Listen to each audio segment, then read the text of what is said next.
माँ, मुझे नई किताब लेनी है। और मम्मा, मेरा स्कूल का बैग भी टूट गया है। बच्चों, आज आप स्कूल जाओ, मैं 1-2 दिन में आपको सारी चीज़ें ले दूँगी। ऐसे बच्चे अपने स्कूल चले जाते हैं और मम्मा चिड़िया जंगल से लकड़ियाँ लेने चली जाती है। सुनो सुनो, जंगल के सभी पक्षियों सुनो, सब सुन लो। राजा जी ने कहा है कि जब तक बारिश नहीं हो जाती कोई भी पक्षी जंगल से सूखी लकड़ियां नहीं काटेगा। कौवा ऐसे राजा का आदेश देते हुए चला जाता है और चिड़िया अपना कुल्हाड़ा लिए उसे देखती ही रह जाती है। अब मैं कैसे पेट भरूंगी अपने बच्चों का? मैं कैसे अपने बच्चों को स्कूल में पढ़ाऊंगी? मेरा तो केवल एक ही जरिया था अपने घर को चलाने का। कुकू कुकू, गुड़िया, कल से तुम्हें रोटी भी नहीं मिलेगी। जग्गू, वो क्यों?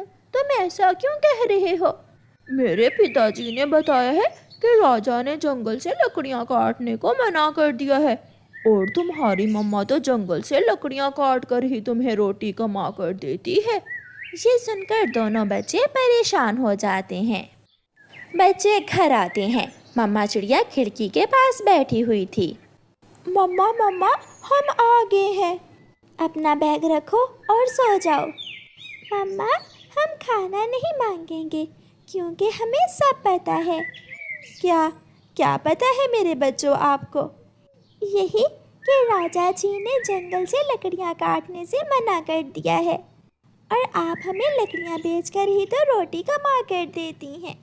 हाँ बच्चों, मैं कोई और काम कर लूँगी, आप चिंता ना करो। मम्मा, वो जाल मेरे पिताजी का है। पिताजी भी नदी से मछलियाँ पकड़ा करते थे। मैं भी नदी से मछलियाँ पकड़ूंगा। नहीं नहीं बेटा, आप कभी नदी में मछलियाँ पकड़ने नहीं जाओगे। मम्मा, ऐसा क्या है? भैया जब भी नदी से मछलियाँ पकड़ने का कहते हैं आप मना कर देती हैं। मम्मा, मेरे पिताजी भी तो यही काम करते थे, फिर मैं क्यों ना करूं? मैं जाऊंगा। मैं अपनी मम्मा को ऐसे परेशान नहीं देख सकता। उस रात बच्चे भूखे ही सो जाते हैं। मम्मा चिड़िया अपने बच्चों को भूखा देखकर बहुत चिंतित थी। बच्चों के सोने के बाद मम्मा चिड़िया अपने घर से निकलती है। कबूतर, मेरे बच्चे भूखे हैं, क्या आपके घर में कोई रोटी बची हुई है? अगर है तो मुझे दे दें। नहीं चिड़िया, 2 ही रोटियां बनाई थी, एक मैंने खा ली और एक मेरी पत्नी ने। चिड़िया वापस मुड़ती है। वो वापस घर आ रही थी कि उसे एक पेड़ पर कोई चमकती हुई चीज़ नज़र आती है। मम्मा चिड़िया जब पेड़ के पास जाती है तो वहाँ एक बड़ा सा आम लगा हुआ था, जिसे देखकर मम्मा चिड़िया खुश हो जाती है। मम्मा चिड़िया वो आम तोड़कर घर ले जाती है। जैसे ही मम्मा चिड़िया घर पहुँचती है, बादल जोर से गरजता है और बारिश शुरू हो जाती है। बादल की गरज की आवाज़ से बच्चे भी जाग जाते हैं। लो मेरे बच्चों, ये आम आप दोनों खा लो। मम्मा, हमें सुलाकर आप ज़रूर हमारे लिए भोजन ढूंढने गई होंगी। एक माँ अपने बच्चों को कैसे भूखा सोया हुआ देख सकती है? मम्मा, प्लीज़ मुझे इजाज़त दें। मेरे पास मेरे पिताजी का जाल है, मैं नदी से मछलियाँ पकड़ूंगा। मम्मा, आप बताएं ना कि आप भाई को क्यों नहीं जाने देती मछलियाँ पकड़ने? अगर आप जिद कर ही रहे हो तो सुनो, ये उस समय की बात है जब तुम दोनों बहुत छोटे थे।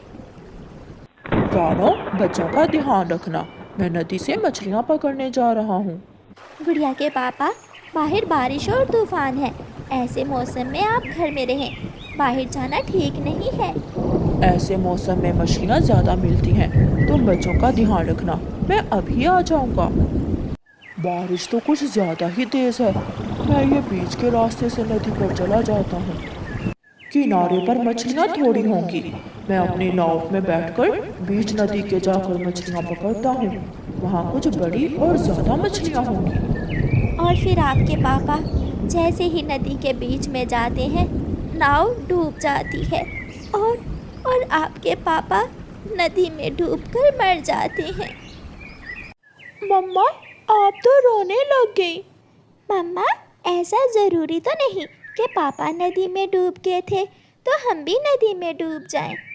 अपना पेट भरने के लिए हमें मेहनत मजदूरी करना होगी और मछलियाँ पकड़ना कोई बुरा काम तो नहीं है। नहीं बच्चों, मुझे बहुत डर लग रहा है। मैं आपको कभी भी नदी पर जाने की इजाज़त नहीं दूंगी। फीस जमा ना होने से स्कूल से दोनों बच्चों को निकाल दिया जाता है। बच्चे रास्ते में एक पेड़ पर बैठ जाते हैं। भाई, जब मम्मा को मालूम होगा कि हमें स्कूल से निकाल दिया है तो मम्मा बहुत दुखी हो जाएंगी। गुड़िया, हम मम्मा से कुछ नहीं कहेंगे, हम ये बात छुपा लेंगे।